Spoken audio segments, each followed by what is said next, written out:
Should be back. We're back.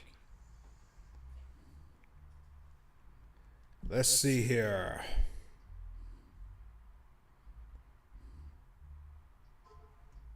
There we go. You see it? I do see it. Alrighty.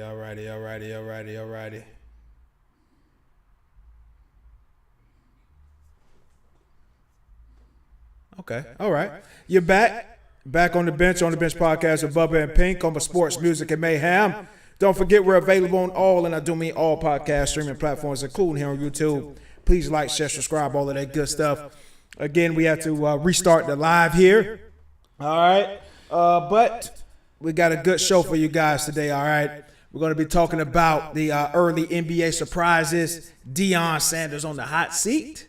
All right. Jay-Z speaks, and a lot more. Okay. A lot more where that came from. Pink, man. We got some echo? Yeah. Huh? Okay. All right, we'll survive. Another battle in the war on technical difficulties. We're losing today, but we won't lose the war. We're losing the battle, but not the war. We're giving some ground to get some later. Are we still on air? Even though you're on that screen? Yeah. Okay. So what do you got? So I got a couple of things on my mind, man. More Number than one, one. I had a good homecoming weekend. Got any good stories? Yes. All right. I always And enjoy a no, good story. I didn't want to link it to homecoming. So you kind of, So there's a little. it's a little gray area there. Okay.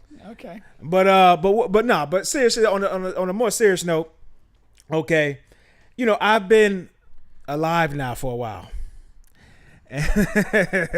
And I've been dating women. Not as long as me. And I've been dating women for a while. Okay. And I'd like to think that I've kind of, figured them out, and so one thing I don't do is when you're talking to a new woman of interest, okay, I do not bring up sex. Like I know not to do that. Okay. Like early on in the process. kind of talk about some other things. Show your depth as a person. Show my depth as a person. Now, And then he'll show some other things. of course, that's what's on my mind. Of course. I do wish, If you're awake, it's on your mind. I do wish people could just speak what's on their mind and not be outcasted by society. I wish I could say, you look very good. I wish I could bend you over and just ram you from the back right now. You look beautiful. There you You go. know? Yeah. Oh, man, those are some nice, juicy lips you have there. One could only wonder. If the other lips are the same. I just wish that we could, say what's on the mind. But I know, I as savage as I am, I understand in the society that we're in, I can't speak like that, and I can't bring sex up that early in the process when you're talking to a female of interest. Yeah. Okay. Yeah. But when asked a question, I feel like I'm not just going to come out with information like, hey, I'm talking to you, we're just talking about the fish in the sea. And I'm like, hey, my penis is real hard right now. Like, I know not to do that. But when asked a question, I feel like I should be able to, Well, what's the question? Like, It could what's be- the it- status it- of your it- penis right now? no. Because there's a fine line where, there's plenty of things that, are said that you could kind of steer into, a sexual place. Depending on your level of sophistication and humor, it can be fairly subtle. Sometimes not so subtle. Is that kind of what you're talking about? It's not necessarily a direct sexual question, but the way the question is framed, there's an opportunity to kind of take it a little turn with the question. I like that. That is a piece of it. Okay. But I'm talking about just a direct question, whatever. Like if somebody asks you, like, okay, why are you why are you single, or what happened in your last relationship, or something like that. Oh, one of those type. And of if it's sexual related, you ask me the question, I should be able to answer what the answer is. Okay. What I'm gonna do, like withhold. I mean, you know what I mean. Yeah. If I'm talking to a new person, I want to be 100% truthful and this and that. I can say, hey, she wasn't sucking enough dick. I mean, what you want me to? Yeah. I mean, what you want me to say? Yeah. I wasn't expecting you to talk about so much sex so early. Like, I mean, you asked the question, I'm just answering. Yeah, be honest. I don't know, man. Aren't you supposed to be honest in these situations? Aren't you? What do you want me to do here? It all unraveled over oral. I don't know, man. Yeah, so that's just, I don't know. That's just one thing that's on my mind there. And kind of when you've kind of said that in the past, it hasn't gone over well. No, man, no, because women are really a lot. Some women. Now, some women do have senses of humor. They understand the subtleness. Yeah. Some women that wasn't terribly subtle though. No, I'm talking about on your side of things, what you brought up, and I'm talking about and then there are some women who just they would understand a comment like that. So I'm not talking about all women. Yeah. But there are a large sector of women who don't like to be called females, and women who don't like they're just they believe that they're on a higher thinking. But are those women that you want to do anything with anyway? No, I mean, for real. Yes, because just like Brandy was here last week, and it's like, oh, you need to get the women that are into the swinging and the threesomes and foursomes. I don't want those women. You don't want those women. I want the women who don't want you to talk about sex in the first 3-5 months. You're like the gay guy that likes to convert the straight guy. That's a crazy comparison. That's the vibes I'm getting right now. But I want to turn a good girl bad, But yeah, that's what I'm into. Okay. Another thing that was on my mind. But in that context, though, like, how often do you kind of like the good girl just won't go with you? Like where you kind of do your thing, and it's just like they're just gonna stay in the good girl lane. Yeah. Like, do you have more hits than misses, or more misses than hits? But you bet 50-50 in that range. 50-50? Yeah. You bet about 50-50 in that range. It just all depends. I mean, and again, I'm just talking about conversation. It's not like I'm talking about trying to get head in the back seat, after you meet somebody at the. If available, you're not turning it down. The game, Yeah, I hear you. I got you. But yeah, that's all. But that is your thing, though. You like to take the ostensibly good girl to a dark place. I say that jokingly, but I'm just saying, typically that's what I am attracted to. That's when my radar goes up. Okay. When there's it's just women like that, But that's just a piece of it, because like you said, when coochie in the head is available, I'm just not going to turn it down. Right, I don't care. You know what I mean? Yeah, you would be a fool to. Yeah. So I fool with all shapes, sizes, and kinds and thought processes. So if you're watching this, it's like, Bubba doesn't want me because I will have sex on the first night. That's not true. It's not true. Okay. Before we get into all of these topics here, another one that didn't make the actual show list is, what's funny is because the World Series is going on. I literally just noticed. I was at the ale house on I think it was Sunday night, and it was like, or Monday night, and it was like, oh wait, that's the World Series on that TV, isn't it? And we make like passing, jokingly comments. So like WNBA, don't think that you're the only sport that we kind of, joke about in that matter. But what's funny is that the World Series has all of the elements that typically would get me to tuck my head in and see what's going on. How so?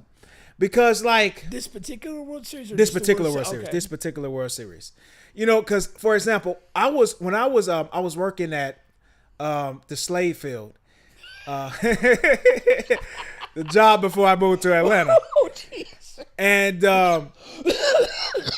there was like a that got And there was a ton of international people within the maintenance and housekeeping department from all different type of countries. Right. Okay. And at that point in time, I had never watched soccer a day in my life. Okay. Yeah. And the World Cup had come around at this particular year, and and so during each lunch break and all throughout the day, you got all these people, different nationalities. They're rooting for their countries. They just want, and they're hogging up the TV in the break room and all of that. And he was like, yo, you don't watch soccer. How do you don't watch soccer? This is that. You couldn't watch Oprah that week. And I'm like, no, I've never watched soccer. It's like, oh man, you have to watch. If you don't watch any other game today, you have to watch this guy Messi. Listen, because this is like this is a while back, a long time ago. And I'm like, who? 2018? Huh? 2018? It could have been around there, because 2018 or could have been around there. You know who put his ass out of that tournament? Out of that tournament, I don't know, but this is just this particular. Well, I do. It was Mbappe. It was just this particular match, and again, I had never heard of him. Nah, it would have been before 2018 because I was in Atlanta by then. Okay, but anyway, 14. Okay, so anyway. And they're just telling me how good he is and this is that. And I watch, and he is as amazing as they said. And I'm like, oh shit. Like, you know what I mean? Yeah. And so you got this guy in the World Series, Ohtani. And he's supposed to be like this, this Wilt Chamberlain, Michael Jordan, Tom Brady, whatever, this mega star who like performs every time he plays. You know what he is? He's the highest evolution of Travis Hunter. Because he pitches the ball and he hits home runs as well as anybody. Yeah, no. I mean, I don't sit and watch baseball, but he's the one name of a guy in this era that that has intrigued me to kind of look up. Can he get you to watch a game? No. Because we were watching the Chiefs and the Redskins play the Monday night game. And you're at the ale house, so the World Series is on the other TV, and it was literally just like a casual thing. Hey, Mark, is this the World Series? Or like one of the earlier rounds? He goes, no, man, it's the World Series. And then we had a conversation about Ohtani, because I guess he hit in the earlier round. He pitched like 6 or 7 strong innings. Yeah, and had 3 home runs. They were saying that was one of the best performances in the history of baseball. Because I remember when I was a kid, Reggie Jackson for the New York Yankees hit 3 home runs in a World Series game, and it was like the greatest accomplishment that anybody had in one game. Wow. And then here this guy's pitching 7 good innings and doing the same thing. Not Reggie Jackson, playing right field and maybe touching a couple of balls. So absolutely phenomenal, and I believe he hit 2 home runs in the game that night. Yeah. That's what I'm saying. So amazing. Now, and another thing I don't like about let me finish that because of what you just said, because I just looked it up, and I was like, okay, so Monday Night Football. I didn't know Monday Night Football and World Series. I was just watching my Chiefs. I didn't know. Yeah. You know what I mean. So Monday Night Football had. If I didn't go to the ale house, I never would have known. Because it's just because the other TVs are on and you see what's going on. So Monday Night Football had 17.6 million viewers that night. Okay. The World Series had 11.31. Wow. Okay. So just a regular season NFL game. So that's interesting. But we know NFL is king. I'm not comparing. Yeah. Well, I guess technically I was comparing. Now, when you look at from this standpoint of where I was going next, I was going with Ohtani, right? The one thing I don't like is he had the big game, right? And all of a sudden the next game he can only pitch like a couple of times. Oh yeah. Okay. And they lost. And one can assume you had lost because as a result of that, because when he pitched, they weren't hitting off of him anything. They take him out, and then all of a sudden they start going on all these runs. Now I understand in the new age, they save the pitchers. You gotta, but it's always been that like a starting pitcher is never gonna pitch 2 games. They have a pitch count, yeah. No, but technically he did. But that's extremely bizarre. Yeah, and they took him out really early. Yeah. But my thing, and I guess it's my beef against baseball and not Ohtani and the Dodgers. It's like, because I want to see the best players play. Like it's the World Series. Throw your fucking arm off. Like who? You know what I mean? Like He probably has. It's the World Series. Yeah. This is it. No. You got to get 5-6 months Now, after this. if you're in World Series play and you're in the starting pitcher role, like the most you'll do is probably 3 starts. It'd probably be game 1, game 4, game 7 if they shorten the rotation. During the regular season, most teams employ basically a 5-man rotation. So you pitch every 5th game as a starter. Now, injuries and some other things may affect that, but that's the thing. In the playoffs, particularly the deeper you get, they may shorten that to like a 3-man rotation. And you'll get 1, 2, 3, and then you bring your ace back for 4. So you're still pitching. 3. You're pitching more. You would. Because like in a 7-game series, you could potentially pitch game 1, game 4, game 7, if you're the ace, and then the other 2 best guys you have will go game 2, game 5, game 3, game 6. So we're probably sure he's the ace for the Dodgers. Oh yeah, for sure. And I guess that's just my beef with baseball. Like I want to see the best players like every game. Yeah, I don't want to randomly tune in and I'm like, what the fuck is Ohtani? Well, but I still think he hits. He still hits. Yeah. So he's still involved in the game. He still hits. Yeah, and like the ace, like Mariano Rivera, you know who he is? Yeah. He would be potentially, because he'd only pitch 1 to 2 innings, so he would potentially appear in every game, but just in that limited role. Okay. Of doing what he did. And there's more people that have one of the great stats about Mariano Rivera is there's more people that have walked on the moon than have scored on him in the postseason. That's it's like one of those Chuck Norris lines. Yeah.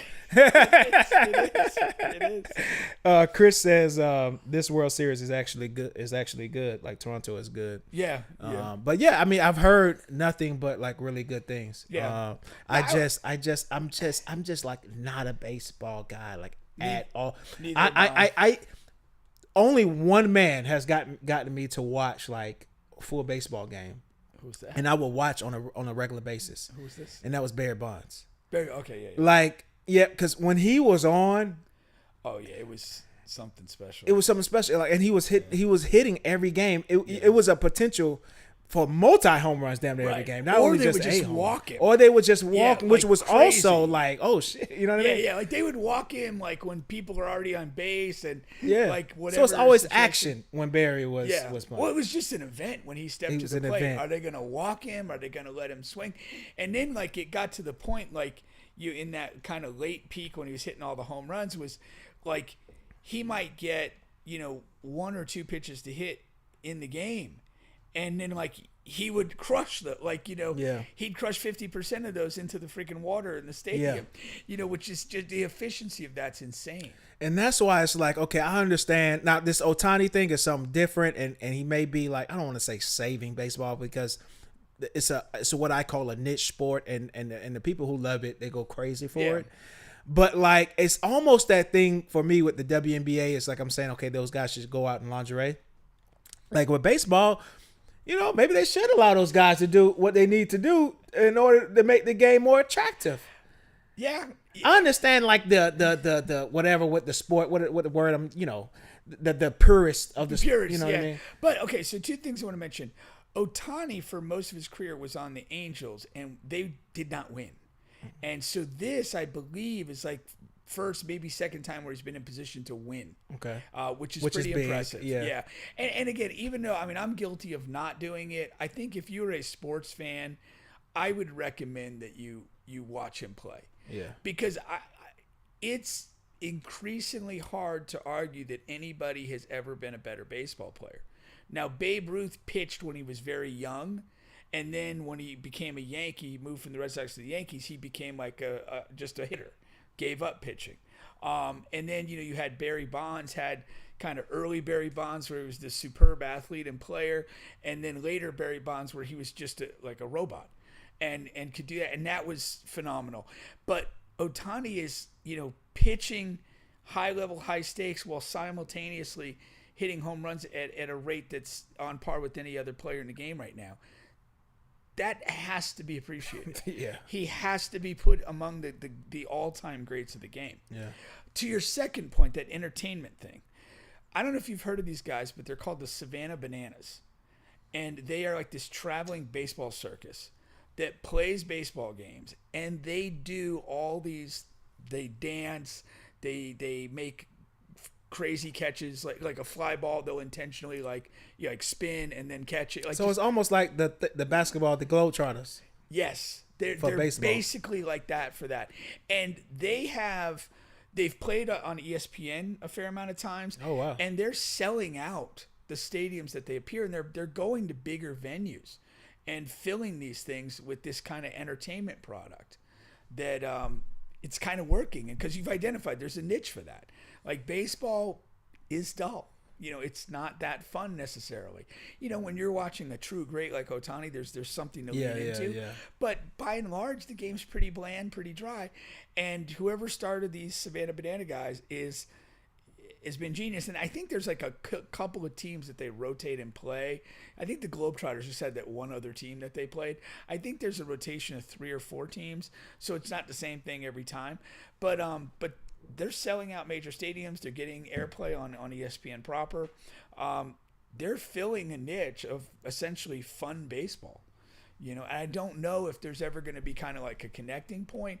Not that they would necessarily play a major league team, but if like the Major League Baseball in some way would maybe kind of encourage a bit more showmanship to kind of draw off the energy that the Bananas have created. Chris says he's impressed with your baseball knowledge. I have vast knowledge. I mean, I watched. Just a knowledgeable guy? Yeah, I watched a lot of baseball when I was young. Reggie Jackson and the early Yankees. Then in the mid-'80s, you had like Dwight Gooden and Darryl Strawberry with the Mets. And then when I got to... I know that name. Yeah. When I got to college, I was... the Atlanta Braves were on like every afternoon. So if I was just sitting in my dorm room, it was like Dave Justice and that group of guys and Greg You weren't Maddox. far away from there. Yeah. No. One of the big college memories I have was I was with Sarv and Brian. We were in our apartment and we were watching something, just some random show, and you heard like just this roar. And like it got louder and louder and louder to the extent like we kind of like popped our head out of the apartment like what the fuck's going on?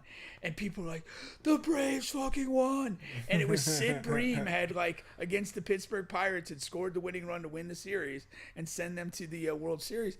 And the entire apartment complex went apeshit. Oh man! I mean everybody's out of their apartments, hugging, yelling, screaming in the parking lot. It was madness. Shout out to the Braves. I believe that's Chris's team too, if I'm not mistaken. Yeah. All righty. Well, I think that's enough baseball for the month. Perhaps the rest of the year. Nah, but shout out to Ohtani though, man. I'm gonna peek my head in there and catch him for sure. All right, now you're still on the bench podcast with Bubba and Pink, home of sports, music, and mayhem. All right, let's move it along here. I want to move it along to some. Let's touch some football. Here, okay?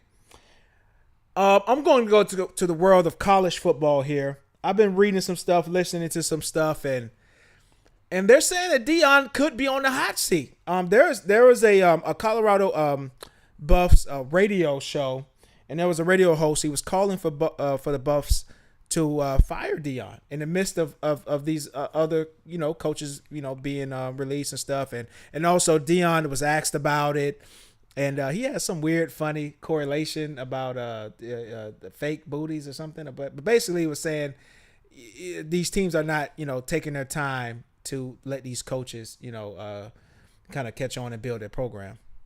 And which is an incredible deflection on his part. Well, I'm on the hot seat and my team is playing like crap. Let me just kind of lean in and say, hey, these other guys aren't getting enough time. Dude, what the fuck, dude? To his defense, I think he was asked about it, like I said, because it's been such a hot topic. Yeah. But yeah, I mean, this is something here that we talked about in the beginning of the season. You kind of not foreshadowed, but we were both saying, because I said I just don't see how Colorado can come into this season and have a successful season, right? Without the number 1 overall player in the nation, without Shador, who was a good college quarterback, okay, and the class that was coming in wasn't as strong as the class that left out. You had another receiver who went to the NFL and was Horn. a top, Horn from Sanford. So I just didn't see it, and then as always, I even had it queued up, but I was like, I'll give him a break this week. But we just had tons and tons of comments on TikTok and YouTube that was just like, oh, you guys are just Deion haters, and what do you know, and this and that, and Julian and all of this, and I'm like, Here's what I got to say. Go ahead, man. Stick around for 2 months and you'll figure out what we knew. Because it comes true. Yeah. That's it. Like, you can think we're idiots in the moment, but more often than not, what we say comes to fruition later. But this one just felt like common sense. Oh, absolutely. I understand if you like Deion, you want him to succeed and all of that. But this just felt like common sense. Yeah, agreed. I mean, I don't think he ever. I was surprised he stayed. I thought he would should leave with his kids. Now that's something we was wrong about because I did. He did, but we were right in the sense he should have. Yeah. And that's why. Like, I just knew, like, he's not invested in these other kids, and I know that from like broad observation, and I know it from talking to people that have been somewhat close to him, that he's just not like essentially what he says he is, is this kind of builder of men type of guy. He's not. He's a builder of certain men, and he's indifferent to a lot of other men, and that is what it is. He did not recruit effectively. Every year he was somewhere, whether it began with Travis or whatever, he always got one or two flash recruits. Kermani McLean, Seaton the tackle. There was always a couple, but there was no depth to his classes. And they'd been in the transfer portal. And like the reality is, most of what he got in the transfer portal were guys that didn't play a lot. He was not nabbing guys that for the most part, that had a ton of snaps, a ton of experience. He grabbed, probably since he's been at Colorado, I would say between 6 to 10 Florida State players. At the high end of it, it would be like a part-time starter. He wasn't getting the best players off our team to move.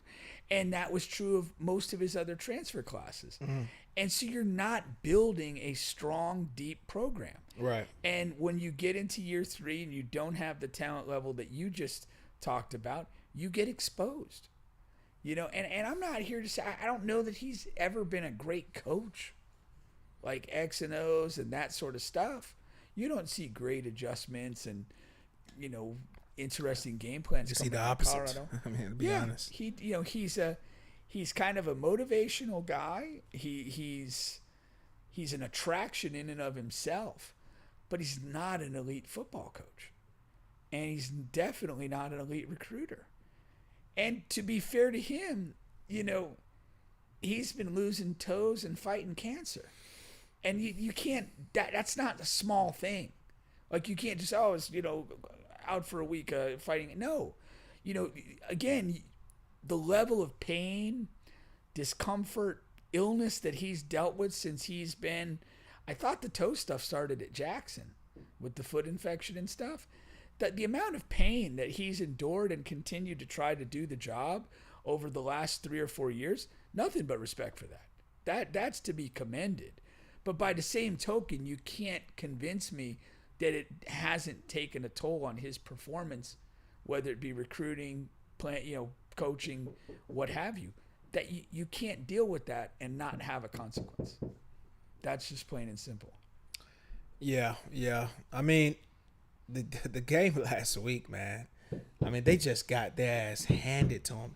And it felt like the team was trying to run up the score. I mean, I was watching, and it was like right before halftime, they're already up 40-0. And it's like a few seconds left. The coach calls a timeout so they can – it calls 2 timeouts so they can get down the field to get a last-second field goal. And they do, to make it 43-0. It's like they're putting their foot deep in their ass. Yeah. And it's like, damn, and they've had this quarterback carousel the entire year. They haven't been able to figure that out. Julian has gotten a couple of snaps, but I don't know if they're trying to save his red shirt or what, but it's like, what does this coaching staff think they have 5-6 years for Julian? If he's the best quarterback, you put him on the field. I mean, I don't, so it's either so I think he's just not ready. Yeah, that has to be the answer. Maybe the truth is that, again, you you have nothing to play for. You're not winning anything this year. So if you like the talent that Julian has, you just roll with him.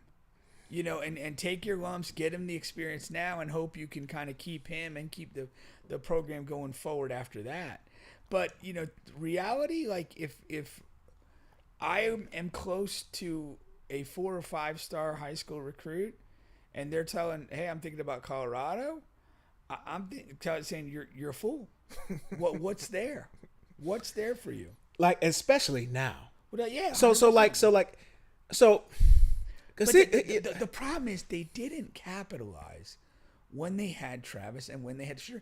They didn't get like droves of high level guys to come in on offense or defense or whatever. It just didn't happen. And then they go and there's just nothing there.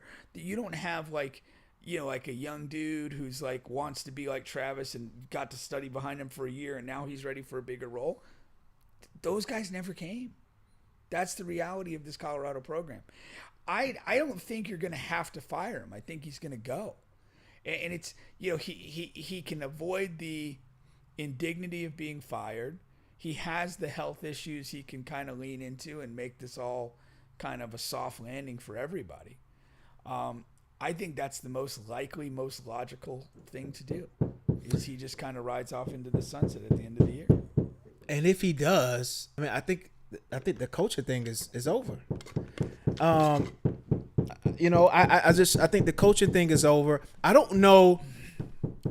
Like, my take on the whole Deion experience is, hindsight is 50-50, but hello, I was screaming it on day one. I don't understand what he gained by going to Colorado and leaving Jackson State, and all of that stuff, and it's tough for me to feel bad for his situation at Colorado. It's just coaching wise, not health wise, just because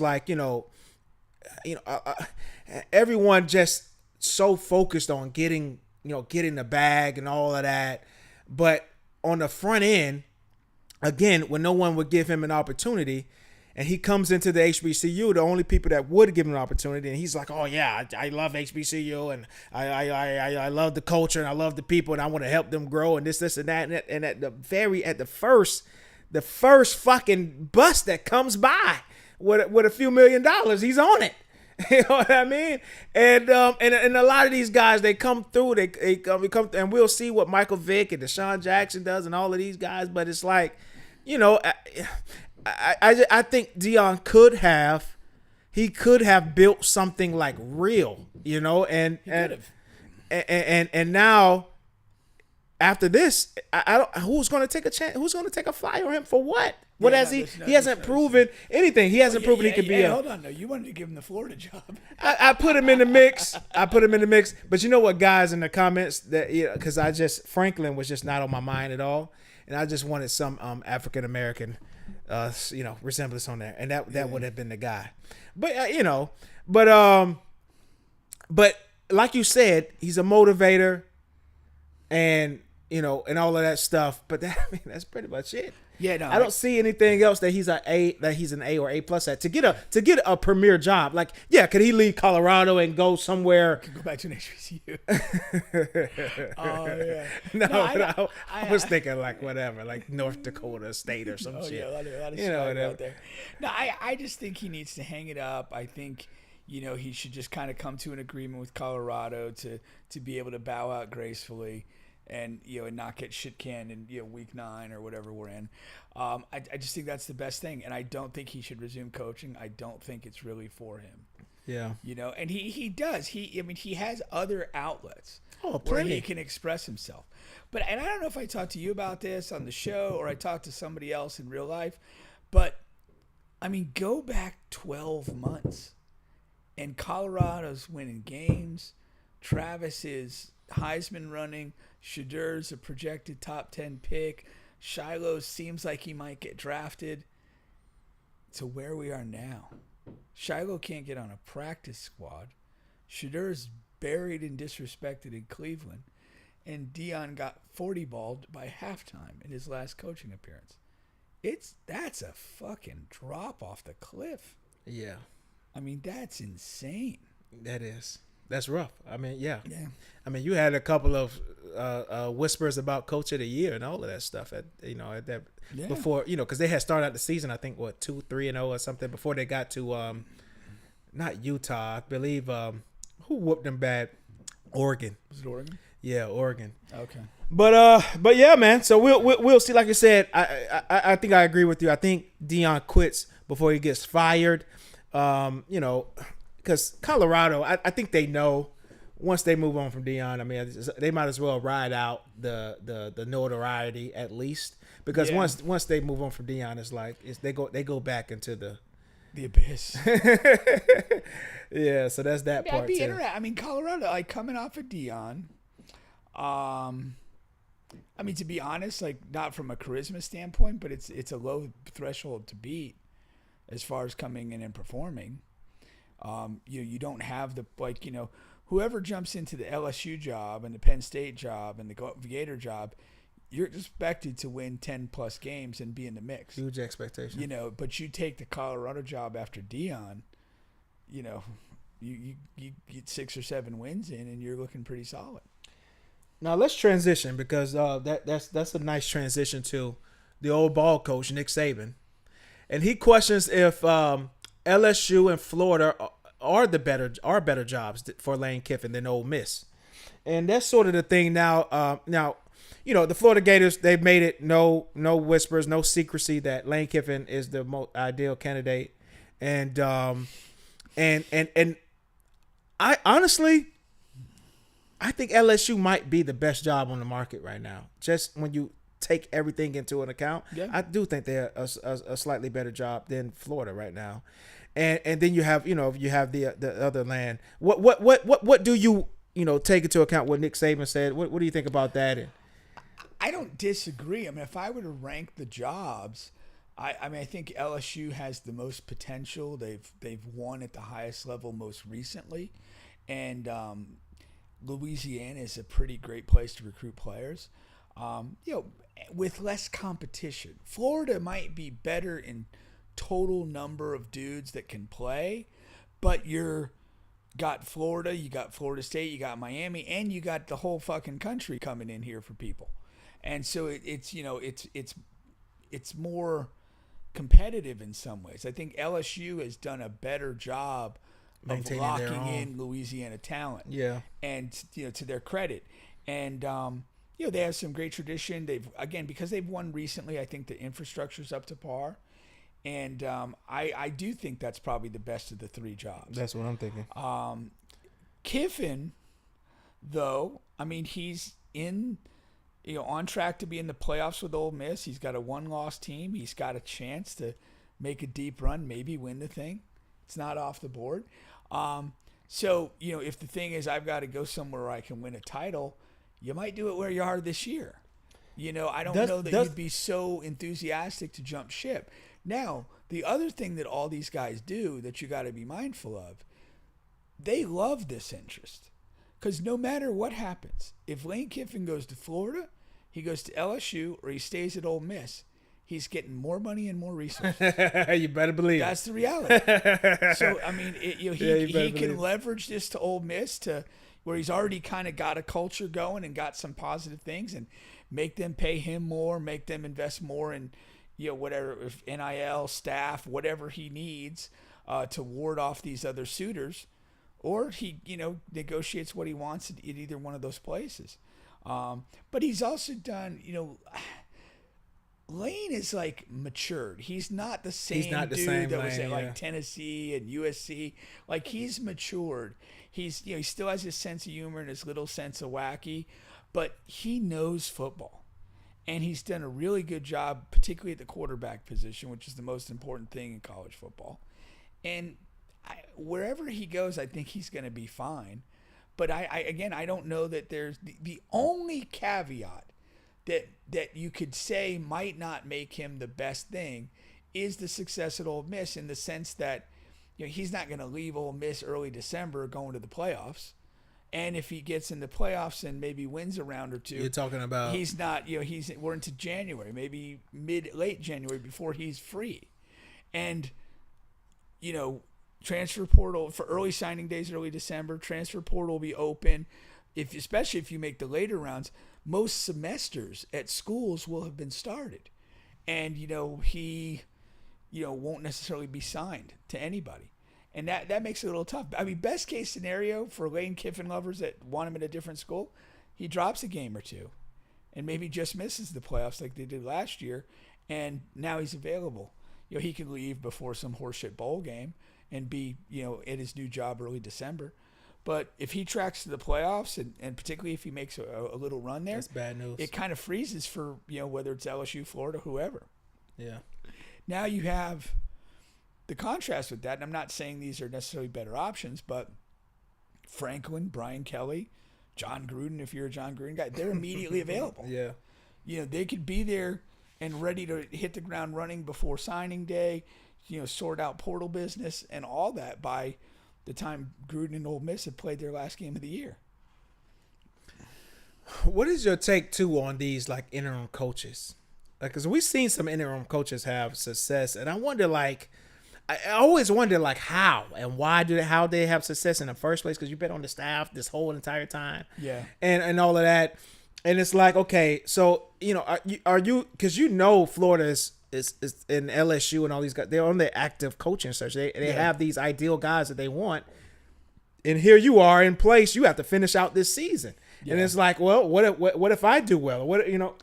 Yeah, there's a lot of interesting things. And a lot of times when they pick an interim coach, got to pay attention to who they're picking. When we had to go the interim route at Florida State, the interim head coach was always Odell Higgins. And he was a guy that played at Florida State, was on staff for 20-plus years, and was defensive line coach. And the general understanding was that he didn't necessarily aspire to be a head coach. He was literally a placeholder, and he knew that everyone knew that. Everybody knew that. He was deeply respected, usually by the players and kind of everybody in the university. And so whenever he had to step in and take over, generally there was at least a little uptick in performance. And he did very well, but it was never serious like we're going to hire him. And, I think with Florida, you guys appointed a wide receiver coach, right? Billy Gonzalez. Billy Gonzalez. That's tactical. He's not a coordinator. He's not like a big name. And so when you get to the end of this, even if he does pretty well, you're still like, well, Billy the wide receiver coach or Lane Kiffin, James Franklin, this other guy. You make that decision tactically. Now, if you go like, let's say Florida State cut ties with Norvell in the next couple of weeks, probably they'll put Malzahn in there, who's got extensive trouble, though, right? That's my point. That alone is a funky decision because Malzahn's been a head coach a lot. He's had success. He's played for a title, and if he comes in and if they fire him, they reel off couple wins here down the stretch, get to a bowl. Oh, yeah, let's roll with Gus. Gus drives the bus. And what decision has Florida State made so far? We're going to wait to the end of the year to evaluate this. Yeah. It's almost like they're cutting that option off. Yeah. They're not letting the fan base and everybody get sucked in by a Gus run and then feel like, hey, we got to bring him. Do you agree with that? Do you like that? I'm saying options, keeps options all open. Now, if you had a guy that you genuinely believed in that was on your staff, particularly maybe a younger guy, I would be more, like, hey, let's give this guy a test run. But that's from the interim standpoint. But I remember before the season, I forgot the total, but you were like, if Florida State is such and such and such and such by week, so and so, you're ready to get rid of. I think it was like 2-6. I think I was talking about maybe a little off. You know what I mean? But yeah, I would say if you're losing record, and hey, we're 3-4. Yeah. We're not far. Yeah. And I mean, honestly, I think they should have fired him after Stanford. But what I've heard is they don't have the money to do it.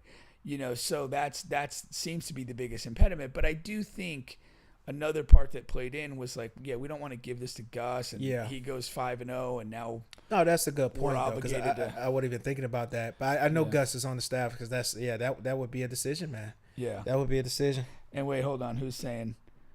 Arwak Rock, Deion Sanders to Florida State. No fucking thank you.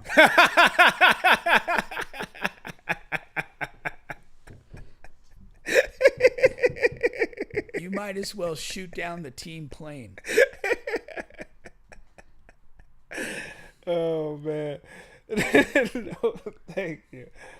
Well, you guys will get the headlines for a few We months. don't need headlines, man. We need wins.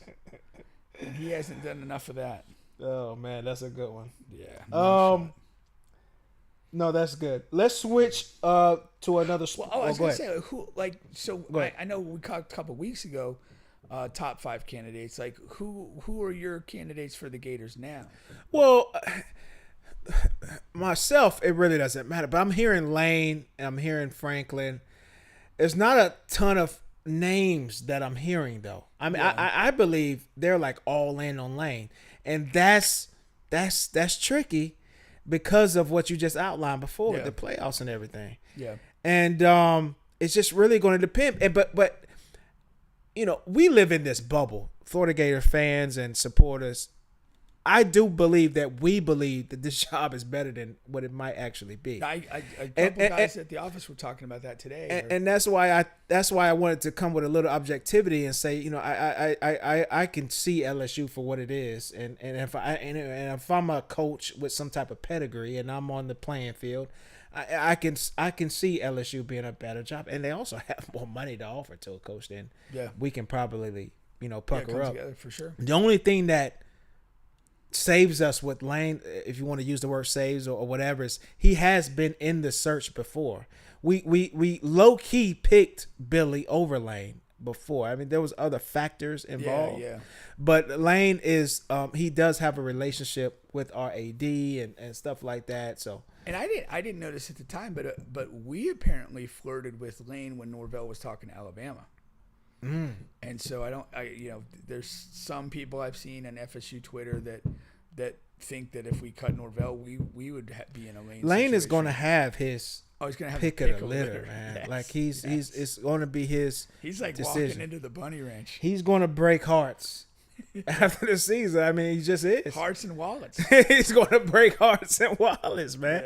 Yeah. And I do think he's number one on the out of all like the potential available targets. I think he's at the top of the board. If you can't pry Signetti out of Indiana. Yeah. I don't think he's. I mean, I've been shocked before. Well, but they extended him within 72 hours of Franklin being fired. Like literally, Franklin's fired, and then within 72 hours, they were Signetti signs extension with Indiana. Yeah. So I mean, there could be some outs in there. I don't know. If you're How big of a Franklin guy are you? moderate. I can't get past moderate. I don't know why. Yeah, it's because of this. He has so many qualities that I think I would like, but He's kind of a robotic guy. He's like, I get up every morning at this, and I do almost like a military man. I don't know if it's, I think he could build a culture with that. He could build a culture. He has put some freaks in the NFL. Yeah. Who've come through his program. He can recruit. He can recruit and he can develop. Yeah. I mean, it's like not every guy was a 5-star that ended up developing there at Penn State under his watch. But there's the thing with the big games. And you don't want to spend a bunch of money for a dude that can't win big games. Oh, in the SEC, you're gonna have a big game every other week, especially Florida. We've had the fucking toughest schedule the last 3 years. Yeah. And when you add Miami and Florida State on top of that, you know what I mean? And the record is so bad against those higher ranked teams. Yeah. It's just that you're like really like, what's going on here? And you have adequate teams. You have. It's not like Yeah, you've been favored in some of these games. It's and again, it's what's going on there. Is he like, is it a mental block that he just just gets a little too tight Yeah, he's gonna have to in these interviews. 1,000% that's gonna come up. Oh yeah, you're gonna have to have a good answer, but at some point you're just gonna have to perform it too. I mean, he's gonna get a good job. Yeah.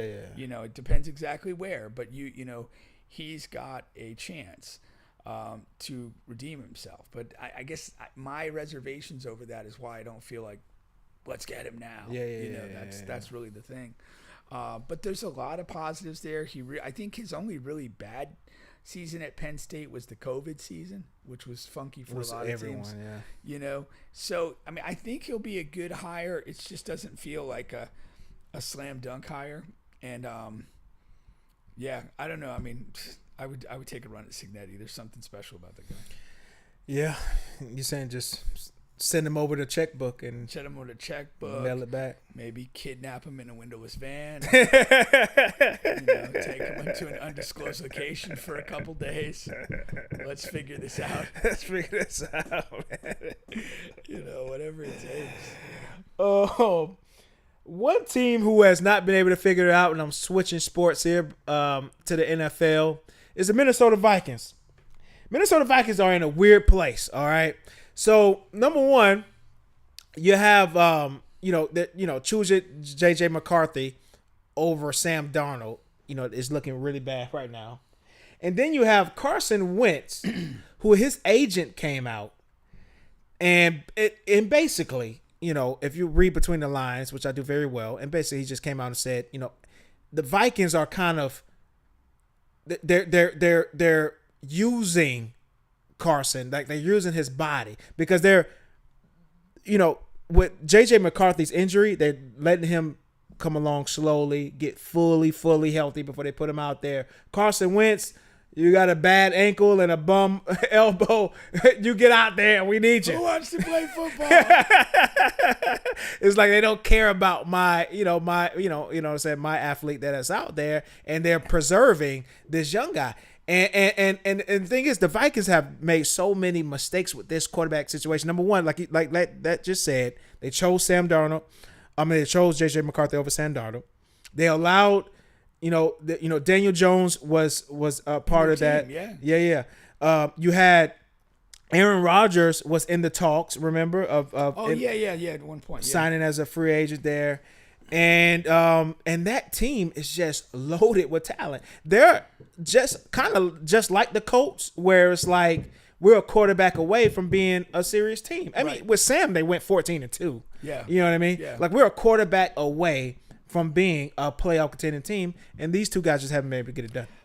Well, McCarthy more so the health. Yeah. I mean, and that's a variable. I mean, you came into this year hurt. Yeah, I mean, you missed all last year. Yeah. Then you come here, play a couple games, and you're out again. And now they're being super cautious with him. I mean, he might be the guy, but he just hasn't been on the field long enough to show it. And they did. They found a pile of gold in Darnold. I mean, when he went there, it wasn't with great expectations. But he really got himself going and, built a career. Now he's doing very well in Seattle. Doing good in Seattle. So, again, there's no way you didn't watch last year and think maybe there was an element of fluke to Darnold's performance. But his last playoff game, he he's didn't certifying the quality by the way he's playing in Seattle this year. So, I mean, none of the decision-making has gone their way, but I'm a little hesitant to say that all of those decisions were bad in the time they were made. That's kind of another way to look at it. Yeah, I understand what you're saying because you have that young quarterback piece, and I guess if you believe like he's going to get healthy and he's going to whatever, we're just going to ride it out with him. But damn it, man, you had a guy. Yeah, you did. You had a guy, and that's the only thing. You better be sure. Yeah, you better be sure, for sure. Because in a year, I'm not going to say after this year, but like in one more year, like if this trend continues, like you're out of a job. Yeah, I mean, you're out of a job, and you're wasting the prime of some very these other talented guys. offensive pieces. Yeah, man. I mean, by maybe not the being able best to get receiver right. in the game, Justin Jefferson. Yeah, and Addison's a good player. Addison is a really good receiver. Yeah. The top 5, top 10 offensive line, like they're loaded, man. Top 10 defense. Yeah, no, they've got a lot of stuff going for them, and I think they've got a good coach too. O'Connell is very good, but they just haven't not caught a break at that spot. Every decision they've made has turned out to be the wrong one, essentially. Yeah. But Carson Wentz, he should be happy he's playing anywhere. No, seriously. If you're able to walk, man, get out there and play. He was, he's on, written off as the backup to Pat Mahomes last year. Now he gets a start, situation, and he's actually starting again. I mean, honestly, like If Jameis could do that, he would be thrilled. He would be fucking like over the hill through. Yeah. And Carson was so terrible for us last year because, Patrick played the whole year. But remember the last game when we had solidified our playoff thing, whatever. Oh, yeah, he did play. It was like you got shellacked. Yeah. He was cut awful. Like he had just been asleep the whole season. Like, it's like, oh, Patrick's here. I don't have to do. I could just collect this $2 million and go home every night. I'm starting this week. Oh, shit. Damn. didn't plan on this. I did not plan on this. This clipboard felt really good in my hand. Yeah, it's funny. The Kelsey Brothers podcast, I just like with Carson Wentz, they had Jalen Hurts on, and Jason was saying how it's funny because whoever your quarterback is, you're gonna get a gift that's kind of in that guy's wheelhouse, and so Jalen had gotten some exclusive Jordan sneakers for all the offensive linemen. Okay. And he goes, yeah, when we had Carson Wentz, got a shotgun. It's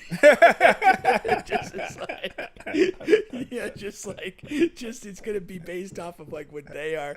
They're not getting gifts that are individualized for you. It's just they're getting a gift that they would give themselves. Yeah. Which is funny. Man, they sell those for $30 at Walmart, man. Oh man. Yeah. All right. You are still on the bench podcast with Bubba and Pink. I wanna move it to. Is that it for the NFL? Yes, it is. I want to move it to some NBA stuff here, man. The NBA is back, and there are some really early NBA surprises. I am so it's been good because the NBA goes like this for me. The beginning of the NBA season, a lot of excitement, gets a little dull. Then we hit Christmas. All right, the Christmas day is usually pretty good. Gets a little dull. All-Star break. After All-Star break, we're back on because teams. That's how it goes for me. You just described the Daytona 500. Now, when you go to Daytona 500, the first 10 laps, say whatever, the first part of it, it's super exciting. All the cars are packed together. The sound, the smell, just the whole optics of being there. And then the race kind of settles in and it gets pretty boring. And then, kind of at the end of it, when it's kind of winning time, it gets really exciting again. Yeah, it's just guys start making crazy moves on the track, crashes come out. All type of stuff, it's man. Literally, you just described the Daytona 500. Now, let me start here because it's very important for me to start here. I could have been wrong. Imagine that. Victor Wemby, I'm Wemby as the streets call him. He's looking damn good. I've seen two full games. Better than all those women that look like NBA YoungBoy. There's more of them than you think. I know. I've seen two full games. I've seen highlights of the others. He just looks like. It looks like an alien from another, whatever. And just, he was plopped here and he's playing with the other people. And he just looks fucking weird. He looks like a ginormous guy who can do literally everything. And they're undefeated thus far. I'm not sure if they're playing tonight. I'll check that at the end of the show. But the Spurs, him and the Spurs, they're looking good. The guards are performing. Yeah. It's just a really good thing going on over there in San Antonio. No, I love it. I'm super excited. I was really, really worried about the thing that put him out last year. Yeah. I thought it could be career ending, and knock on wood. I mean, I hope it doesn't reoccur.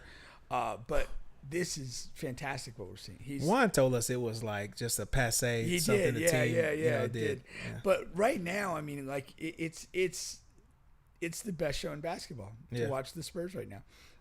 What he's doing night to night, how he's doing it, just the freakish quality of, a Wemby play. SGA is great, but you kind of know what all his plays are going to look like. He's going to get to his spot, give you a little shake, draw a foul, or hit a mid-range shot, and that's about it. But Wemby, it's just this bizarro world. It's just some sort of block or pass or whatever. And the other thing is historically, I haven't enjoyed watching big players. I usually prefer to watch smaller to mid-sized players do stuff. but he's absolutely captivating. I don't think, but there hasn't been a ton of like awesome big players compared to smaller players. Like when Shaq was doing that, you love Shaq. I didn't love Shaq like that. You didn't? You damn sure rate him high. I do. You rate him a hell of a lot higher than I do. I know. I do. I'm the Shaq hater on the show. I know. I do rate him high, but like again, like early Magic years, I was Penny, and Laker years, I was Kobe.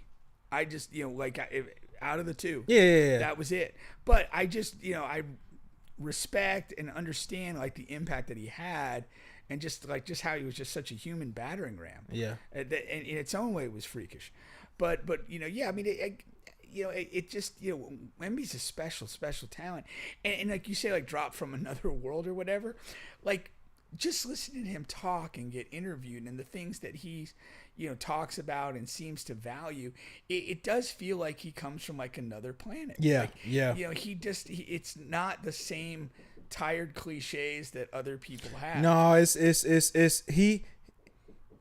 he has his own brain and his own way. Like even going back to last year when he who did he diss? I don't know if it's the president or something, whatever it was. Yeah. But he has his own way of thinking and processing information. I do love to hear him talk when they do interview him. Yeah, no, I'm a huge fan of the Spurs. And again, as optimistic and hopeful as I was, it almost feels like it's exceeded that through the first 4 or 5 games. No, 100%. So Wemby is averaging 31, 13 boards, and I'm sure quite a few blocks. He's averaging 4.8 blocks, so essentially 5 blocks a game, and which some is assists crazy. As well. I don't think his assist totals are tiny. 2.8. That's it. It feels watching the game. He's involved in more playmaking. The highest was 4 so far this year. Okay. But yeah, man. Now, it's funny you mentioned SGA because early in the seasons thus far, one estimation result I have come to mind is I do think SGA is the best player in the league.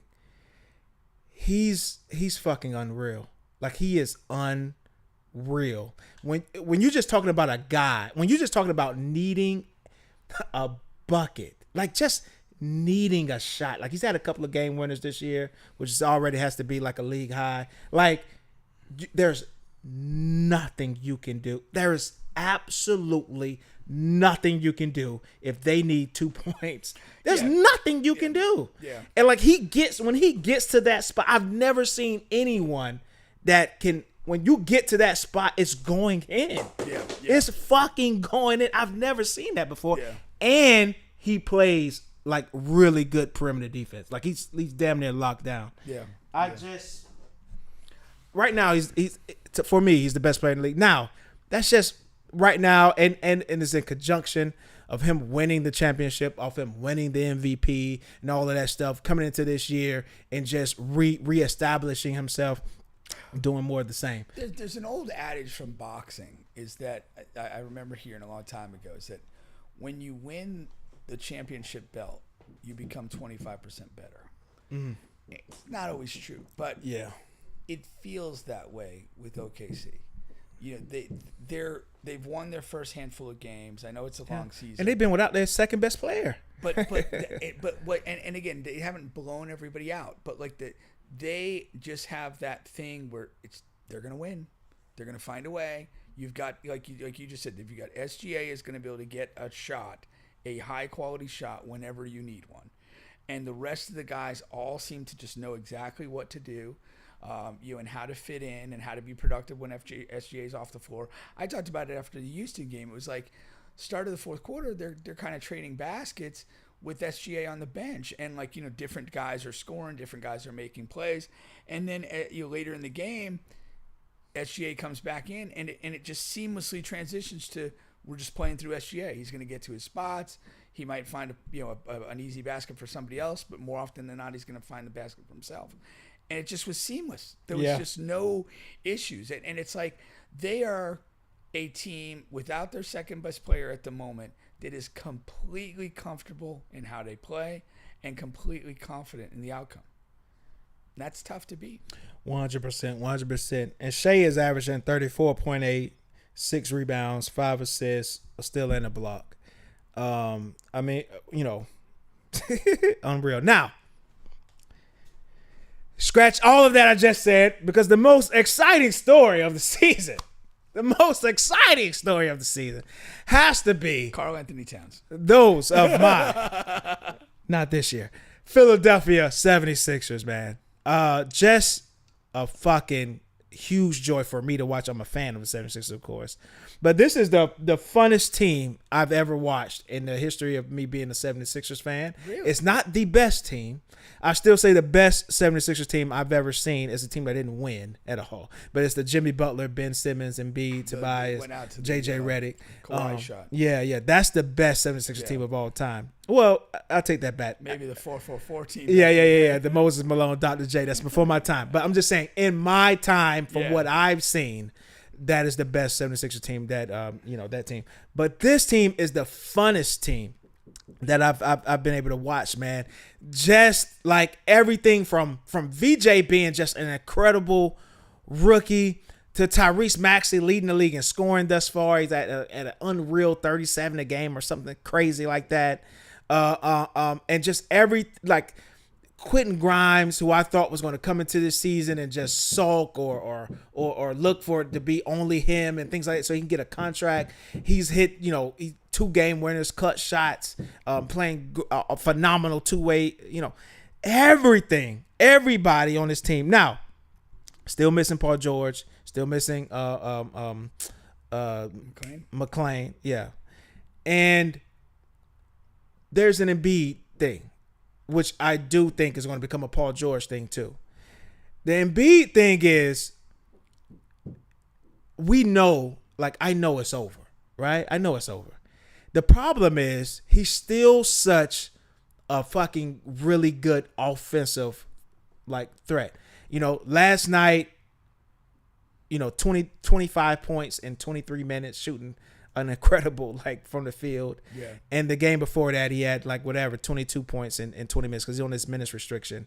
But it's you can't stop him from doing whatever you want to do offensively. Yeah. But he can't move. So defensively, he can't jump and he can't move laterally. So it's the SAR, the Wizard Center, the young guy who was a rookie last year, he had 31. There's nothing Embiid could do with him. Right. There was nothing he could do with him. Yeah. And that's a problem. And, in the way that Maxey and VJ and those guys, they play so fast, and it's just it's a clash of what you want to do. Yeah. It's a bad dynamic. And to get the most out of Embiid, you kind of have to play a certain way, and that's in contrast to how your other primary guys play their best basketball. Yeah. Now, I think at this stage of his career, the best thing to do is for him to be like a 6 man, a guy who comes off the bench, scores in bunches, and then go back and you close the game with a more athletic, big like Bona. Yeah. But in sports, you follow the money. That's that's the way it goes. And then you got Paul George, and in solving crime. And then you got Paul George, a ball stopper, ISO guy. I'm really dreading to see him return, come in, because he's really gonna he's really gonna cause a problem. So I hopefully not, but we'll see, man. But what has been your early thoughts? I know you've seen some things on VJ and things like that. Yeah, VJ. I mean, obviously the right pick. I mean, draft night we weren't necessarily convinced of that, but he's been really phenomenal and really good. I like what I've seen from Houston. It's not perfect yet, but I like the pieces there. Boston struggled early like we thought they would, but they starting to get a couple wins here and there. I think they'll be okay. Warriors look solid, and the Bucks look pretty good. Had a nice comeback win over the Knicks last night. Yeah, Giannis is still playing unreal. But I do think in terms of surprises to a degree, right here, the Magic have stunk. Yeah. They've really been below. I mean, this was supposed to be kind of a payoff year. You've built your way into the playoffs 2 years in a row. You've got this young core of people. You add in Bane what you believe to be a really important piece, and they're 1-3. I think they were even or losing tonight. And I think if this carries on much further, Mosley's gone. I mean, he's done a pretty good job, but he's also kind of a quiet type of guy. I just don't, I think they did lose tonight. Yeah, I think he's easy to move on from. Yeah. No, he will be gone. I don't know. They may give him an extra year. The thing about Mosley, here's the thing: if like you're 1-4 right now, if you get to, let's say you're like 10-17, he's gone. You can't. No, he survives the year. No you don't think so? Not if you're 10-17, 12-20 at that point in the year. You're approaching the middle segment of the year. If you're not 500, I mean, it's 1-5. You can go on a 5-6 game winning streak and whatever. But if that doesn't happen, if this continues to plod along at like I said, 10-17, 12-20, they're gonna fire him. That's a reasonable assumption. But the Magic are going to middle out. The question is, once they do middle out, because it's safe to say they will. It's like, okay, how many of these type of years do you want to pile up? Because that's the Magic we know. Yeah. The 6th, 7th, 8th seed. You're in a weaker East now. It's like we were expecting you guys to make an Eastern Conference Finals push. Yeah, no, I agree. So I was thinking about after the year, and that doesn't happen. What happens now? I would say there's two windows. If they don't get to 500 by game 25 or 30, I think he's gone. If they do and they make the playoffs, but they're out again in the first round, I think he's gone there. There you go. That's more so what I'm thinking about. Yeah, but I mean, until they start winning, you're on the watch. Place. You're on the seat. You're on the hot seat. You're on the warm seat. Because in a lot of ways, I mean, they've kind of slowly built up a credibility and optimism in the local community about what this team might achieve. They're a certain falsely though. What? Falsely. Because I know you and I falsely, but when you're talking to people that they believe, they do, and that's why I'm saying if they get to the point where you're below 500 into the mid part of the season, like you're gonna lose those people. Listen, man, I was talking to Jason actually, to Jason, and he asked me like randomly out of the blue. He's like, "Yo, do you really think like Paolo is that guy?" And what I said was, man, in a world of today's NBA, and I'm going to get to this after we talk about the surprises. I have another take of the NBA, but I'm saying in the world of today's NBA with all of these like aliens with Wemby, I consider SGA to be like a fucking alien, and you can go on and on, look at all of these guys, like, when you look at it from that standpoint, Paolo doesn't match up with any of the top guys in the NBA. Any of them. Like there's no advantages that he has over any of them. And you look at his stats from this year. I just told you the stats of the other top guys, the Wemby's, SGAs, Maxes, all those guys. Paolo coming into this year, right now he's averaging 22 and 8 and 2 assists. He's not a playmaker, guys, who's going to get his other team involved. He's shooting 39% from the field as a forward who basically rams his way through people and scores. That's terrible percentage. Yeah. He's shooting 18% from 3. He hasn't improved shooting the ball in any of his years. You know what I mean? And what are we in now? 5th, 6th year? He hasn't improved shooting at all. And he plays the same way, and he doesn't get his team involved. He is not a number one option on a serious team. I've been saying it all along. I've seen him play live a couple times. To me, he's like a low-key ball stopper. So even when the statistics are good, even when he has a 30-point game, the way it comes about is not conducive to the other players. And so that's why I think he's so problematic. And the point that you started with is also, I agree completely.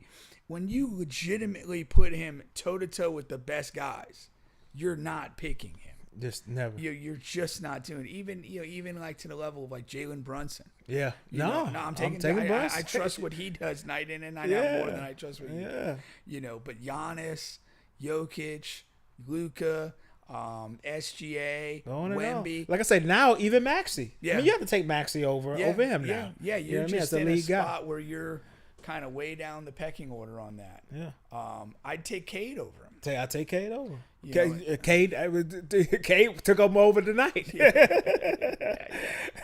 what I'm saying? Yeah. So no, I think there's a lot of delusion there, But the most likely scenario is that Mosley will pay the price for that.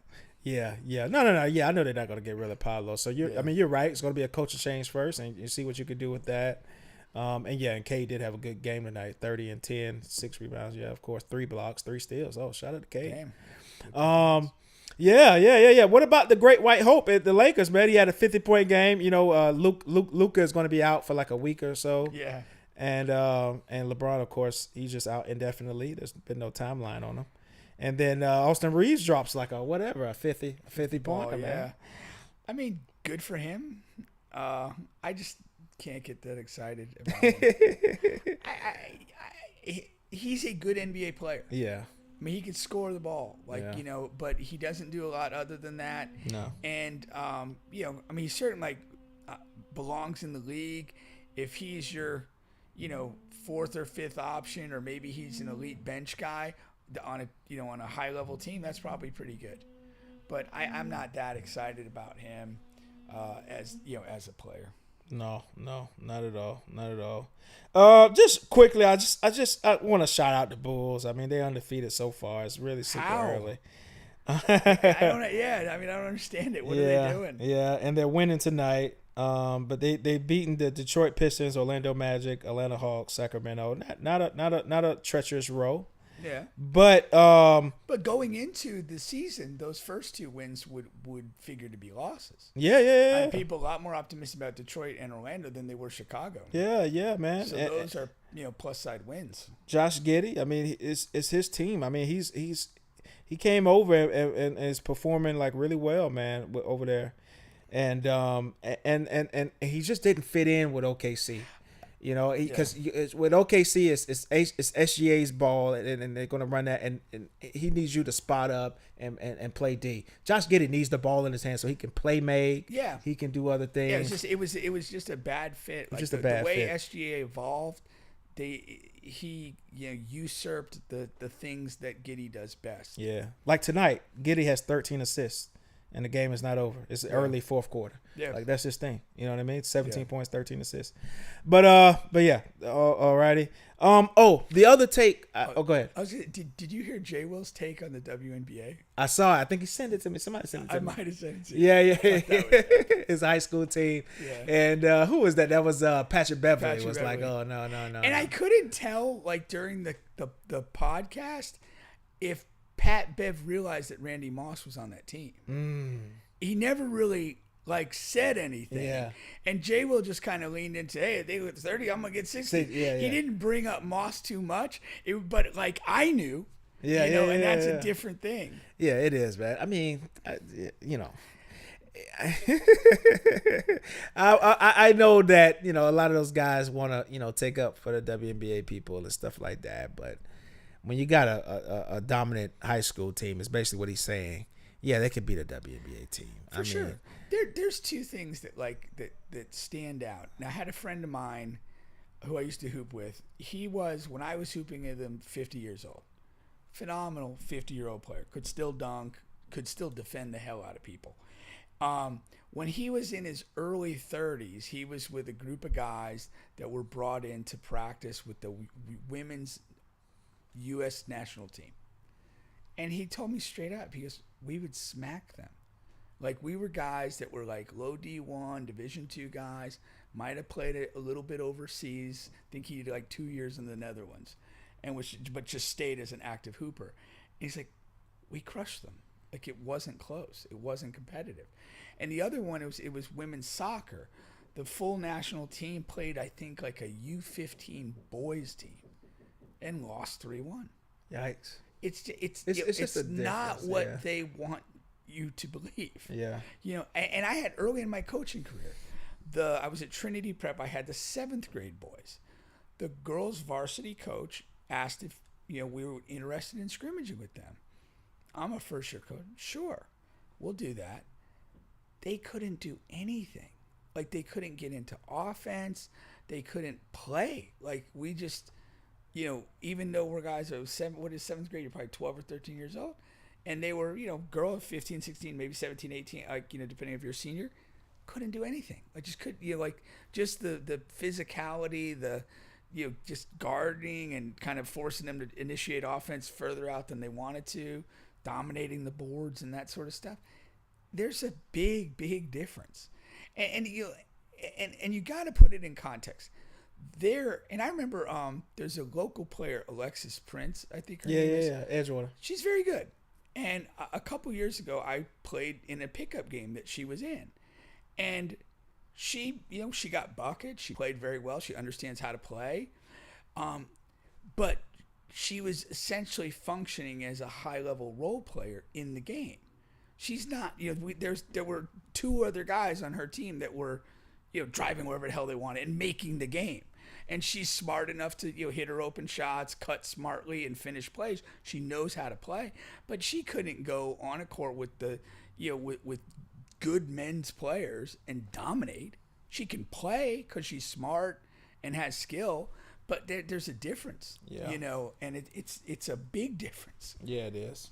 It is. But yeah, I did think that was funny and interesting. No, that's for sure.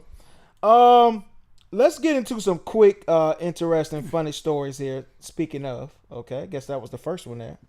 Okay. Did you see Jaylen Brown? He Yes. apparently his hairline, he's been leaving residue on people's jerseys because he's spray painting on hairline and because technically he's bald. He actually called LeBron and was like, "Yo, man, I need some advice there because LeBron uses his resume." Yeah.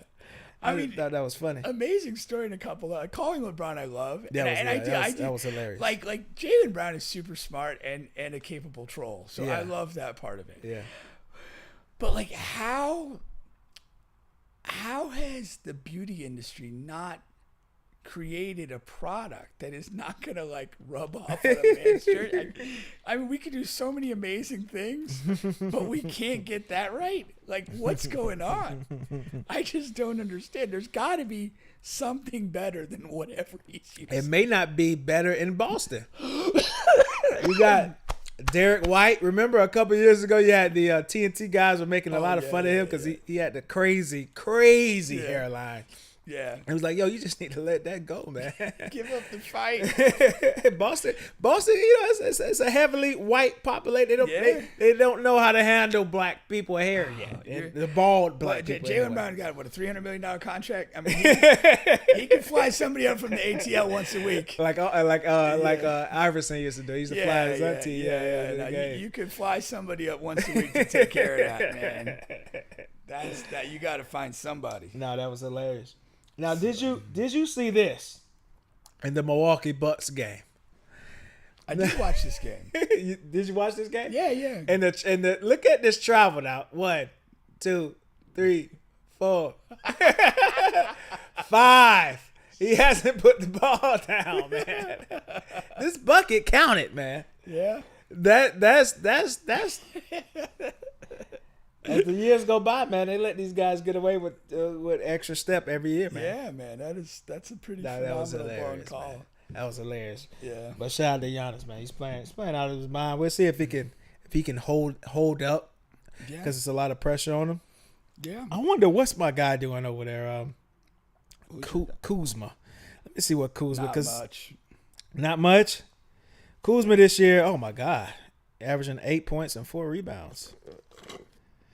Yeah, that's not much. They were down 12 at the half, and Tracy McGrady was like calling out like Kuzma, and a couple of the other Miles Turner and the white guy named Green. Yeah, and because I think they had like a combined 5 points at the half, and in the second half, early second half, Green hit like 3 threes in rapid fire. He's a really good shooter. And so he kind of got involved in the game, and then Turner wasn't great, but you kind of started to feel his presence in the game. But Kuzma like kind of never arrived. Did he just went to Washington and just passed away? He just died in Washington? He died in Washington. I mean he was. We need more of that. He wasn't this bad. He wasn't like last year. He was really bad, but he had just came over from Washington. We're like, okay. My thing with Kuzma. And I saw him in rookie league with Lonzo Ball out in Vegas. He looked really good. Yeah. He looked like an excellent modern player. He 6'9", has 6'9", can whatever. shoot. Yeah. He has a certain athletic fluidity to him. The shooter. I mean, in some ways, he reminded me like a little bit like prime Chandler Parsons. Okay. That type of player. Yeah. And he started out pretty well, but like I just thought like he just started with the nonsense of the tattoos and the hair, and I think he just became like a lifestyle guy. Yeah. And then he gets dumped out of the Lakers to the Wizards, and that's a shit show. And I think at that point he lost, like, it had started in LA, but by the time he suffered through the Wizards, he had lost his like purpose in playing. You're just in a losing situation, doing whatever night in and night out. You don't have guys that are locked in around you, and I just don't think he's ever gotten that back. Yeah. And that's what you're looking at. It must be tough to get back, because how long does it take? It is, though, because he's in his prime. It's not like he's an old guy. Yeah, he's in his prime. But I think you unwind mentally. Yeah. And like there's like when you're not a great player. Yeah, to begin with. No, yeah. Like, so, like, to me, to maximize, you got to be locked in on all the little stuff, your defensive rotations, your movement, your understanding of the offense, how to find your shots, playing with other people. Like, all that stuff you got to be, like, locked in and connected with. And then I think you go and play for a year and a half in Washington where just nobody does anything smart. Nothing matters. And it's like, now you get back in a situation, it's like, okay, can I find that again? And again, I don't think he's a guy that's done well off the court, mentally, personally, where he's just, he's kind of, just kind of taken on to being a persona. And I just think that the ship has sailed on him. Yeah. I would ship him out of town at the deadline. You kind of got to. If not before. Yeah. Yeah, I just don't think he'll ever be a significant guy. No. And he's also a little bit stuck in that thing where at the beginning he kind of had all these kind of interesting attributes, and you're kind of like, oh, he could kind of fit in some other scenarios. I think he's drifted along, particularly in Washington, where you don't really have to play a role. Like, he doesn't know what he's supposed to do. Yeah. He's well into his career, and he goes to the Bucks and like, what is he? Secondary playmaker? No. Second scoring option? No. 3-and-D guy? No. He doesn't really fit those profiles and play in that way. On this team, he could be the second scoring option. He could, but he's just not playing at the level. No. I don't know in his mind that I don't know that he sees clearly among those roles we just indicated. Yeah. Should I lock in and be a 3-and-D guy? Should I kind of be the secondary scorer, secondary playmaker? Like, what's the role I need to fit in? And then you kind of lock in mentally, like, this is what I do every night. And I think that he's just kind of lost that. And, he's on the floor. He kind of drifts through games. But he doesn't play with, like, a purpose or an understanding of what his opportunities look like and how to efficiently take them. And that's what you've got to come to when you play with, a great player like Giannis. No, 100%. 100%. All right. So, over in Houston, man, big trending story. ICE shuts down the party at a Dallas strip club, one of the biggest ones, arresting 15 dancers in a shocking raid. Some big booty Latinas had to go back to their country, my man. What a sad day in Houston. This is the idiocy of ICE. Yeah. Like, what are these girls doing? Working, earning a living, entertaining men. Yeah. Maybe ladies too. This is stupid. Like, ICE sucks dick. I mean, unequivocally, because they do these stupid raids. You're not finding some guy that's not here legally who just committed a crime. Yeah. If that's what you do, if some guy who's not here legally, stabs somebody with a knife, does something, drunk driving, whatever, I get it. Arrest them, convict them of the crime, and deport them instead of doing that. Yeah. That's fine. But that's not raiding a strip club, pulling kids out of freaking school and this stuff. You are a terrorist. The ICE is a terrorist organization. Yeah. That's what they're doing. And it's deplorable. It's un-American. It is, if you're a religious guy, the devil's work. There's no excuse for it. Yeah. And anything they do is just an act of terror. No, it's terrible. Yeah. I thought this was interesting here. Summer Walker says, Summer Walker, of course, artist, hip hop artist, R&B artist, whatever you want to say, says that in relationships, she drains men of their money and leaves when they're broke.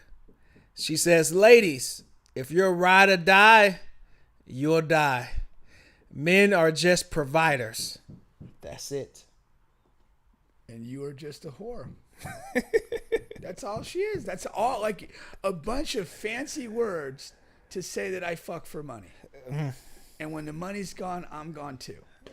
You probably, you'll have ignorant, dumb women will like look at that as a statement of empowerment.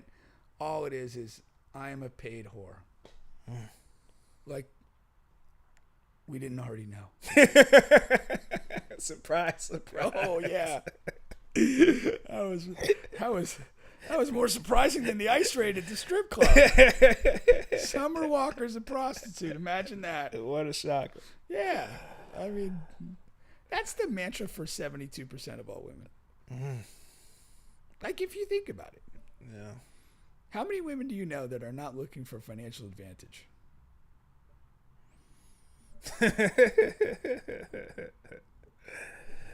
Yeah, not many. Yeah, you're damn right. So, no, I just think that's, yeah. It's not even shocking. It's like, you wonder, does she even realize what she's saying? Yeah. Like, I'm just here for money. That's it. I guess if that's her like fan base and this and that, and she can get them riled up and whatever. But it just seems like just a shitty thing to say. I don't know. But I don't even qualify it as a shitty thing to say. It is just saying what you are. Yeah. You're just making it super clear. There's no, she doesn't think you're funny. She doesn't think your dick is very good. The problem is you're still gonna have whatever the next Anthony Edwards or the next walking right into that one. You know what I mean? Yeah. I mean, sure. they For sure. No. But it's like anything. You need like a collective movement. Yeah. Because like again, for her, it takes like just one guy at a time to, enable that mentality. Maybe 3 at a time. Maybe if she's milking everybody, yeah. So good for her. But that's it. That's what it is. Yeah. I had another one up here. I thought this was very interesting. I saw this on Facebook. Okay.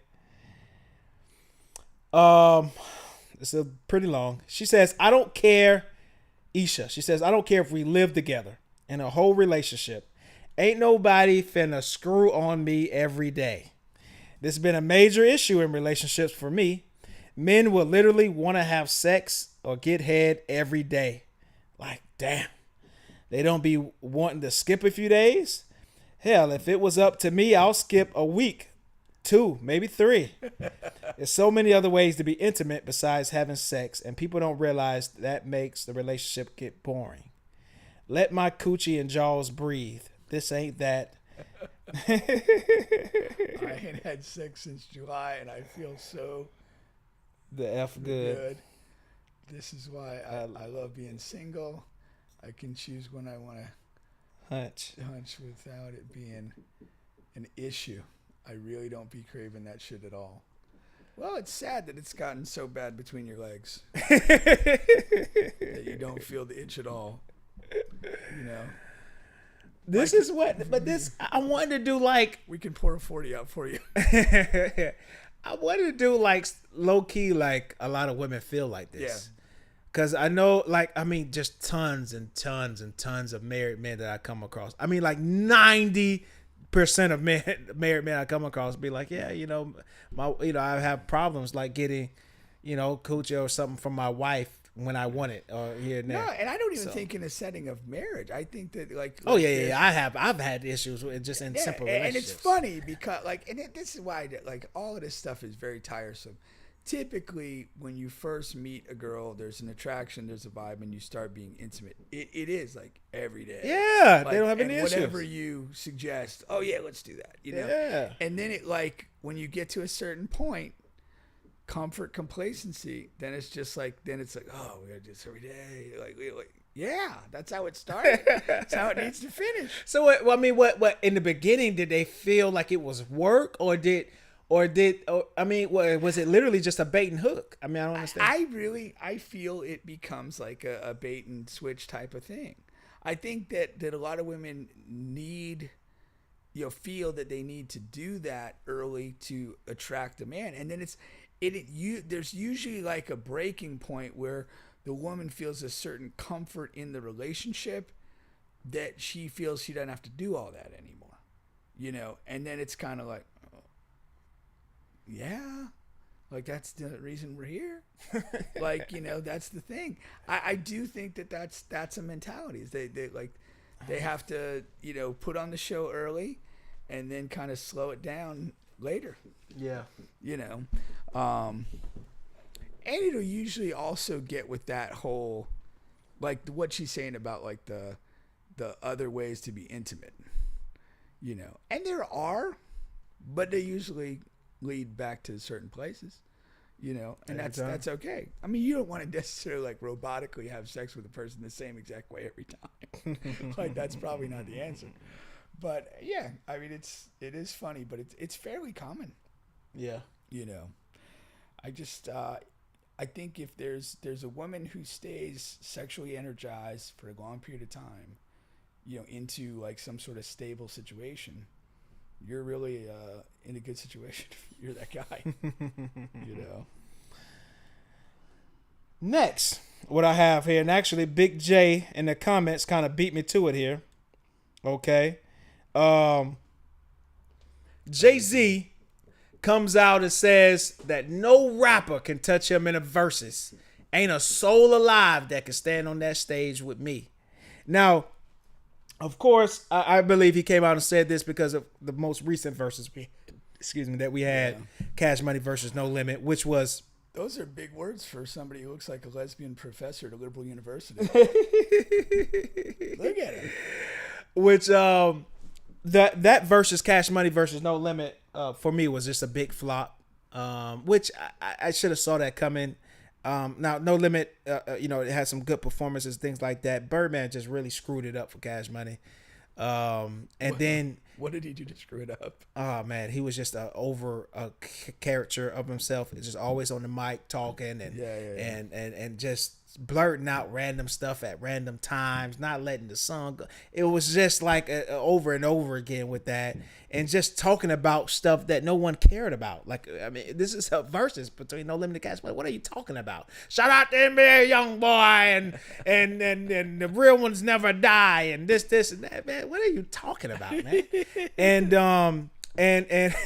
and Lil Wayne didn't show, and Turk didn't show, but I kind of knew that ahead of time. So it was, and for people who were saying, I'm gonna get to Jay-Z in a second, but just for people who were saying like, oh, I knew all along No Limit was going to win and this and that, but like that's like Lil Wayne not showing up is like the 96 Bulls facing the 01 Lakers. But Jordan just sat it out. Like, that's what that is. Like, of course, 01 Lakers are going to win. They're going up against Scottie Pippen and the crew.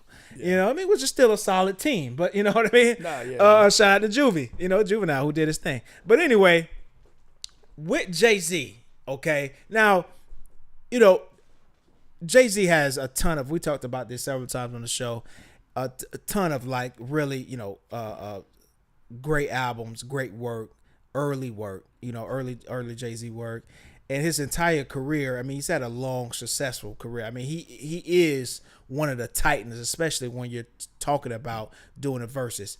The problem is there's a few. Number one, a versus is only, you're talking about a 10, a 15, or the most I've seen is a 20 song set. Okay, so you're not talking about lifetime work versus a lifetime work. You're talking about, for lack of better terms, a few songs versus your best few songs versus somebody else's best few songs. Okay.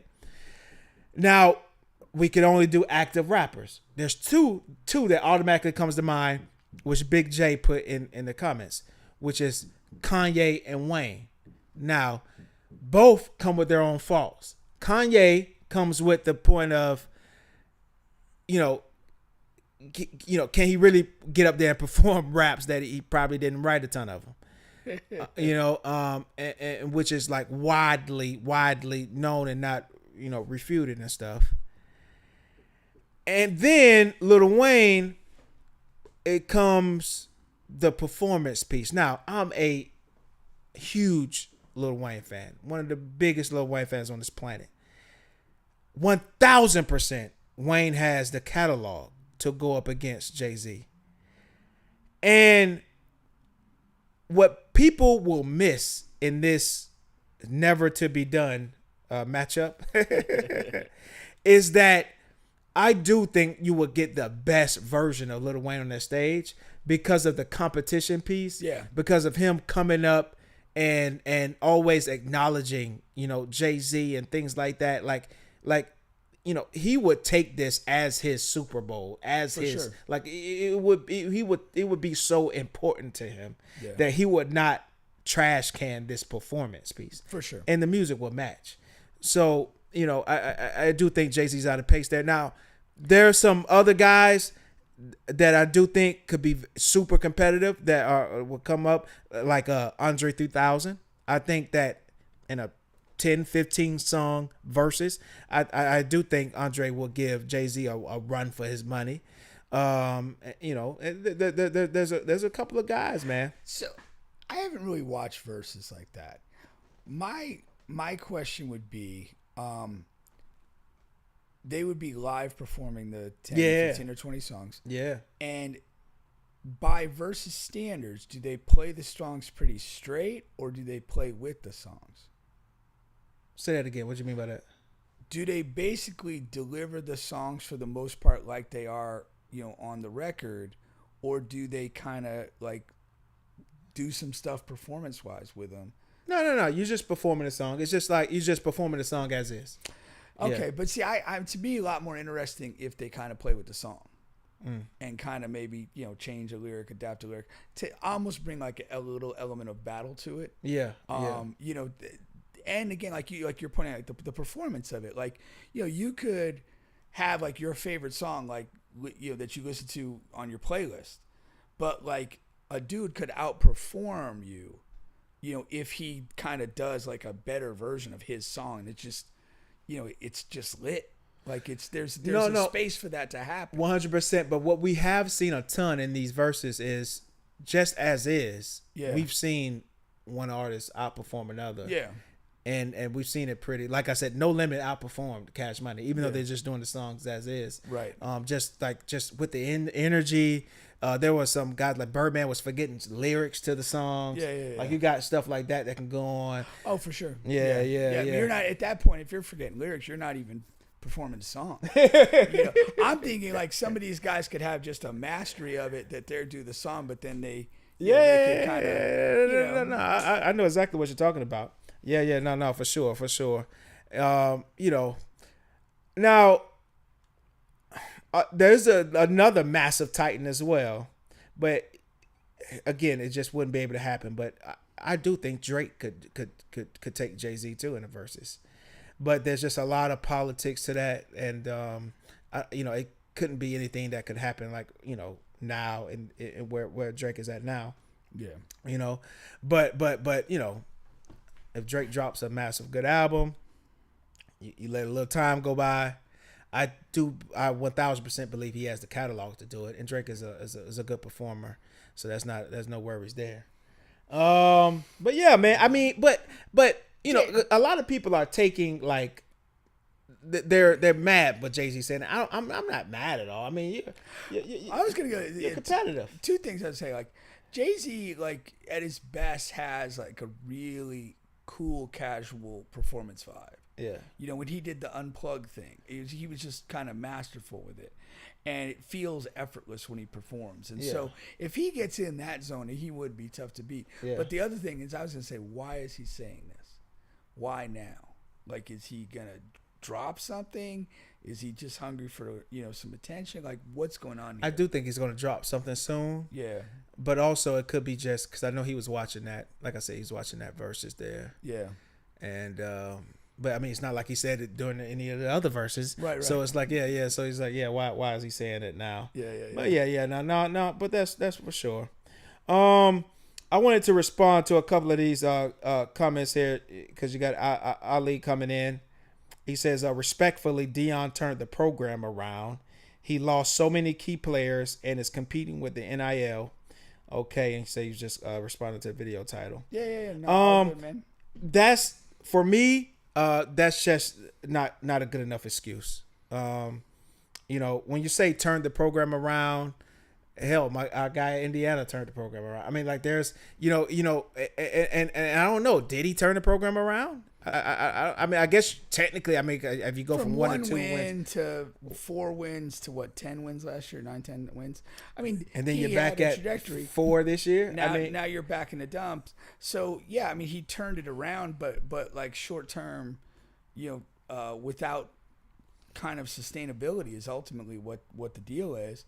And the thing about the losing key players, it's college football. Well, no, everybody but loses not only players that, every 4 years, 3 years. But what I started the criticism with, he has not recruited. Yeah, he hasn't recruited well enough. That's the job. And when you're doing the job, you're recruiting well enough that people replace other people. Whether that recruiting is from high school or the portal, that's what the better teams do. Yeah, that's the job. And on top of all of that, we still we don't know if Deion is a good coach or not. Like X's and O's wise, it's enough data to say that to suggest that he's not. Yeah. The Gators had a great coach in Dan Mullen. Dan Mullen, by all accounts, can coach his ass off, but he did not have any interest in recruiting or the transfer portal. And he's kind of a slapdick. As personality. a personality. Yeah. But that's just not going to work.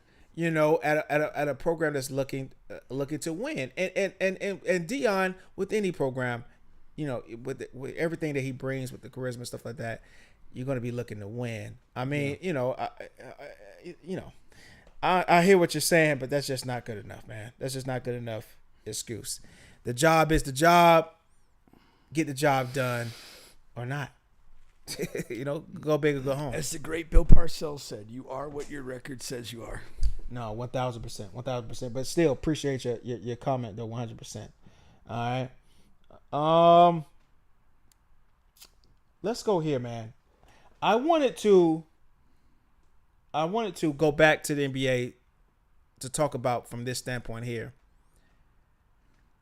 I remember we had a topic last season about the points and things like that. The scoring, you mean? Yeah, the scoring. Like being too high scoring? Yeah. And the big complaint was about, defense and all of that. And looking at this season, I've seen a ton of games, all of these different teams, man.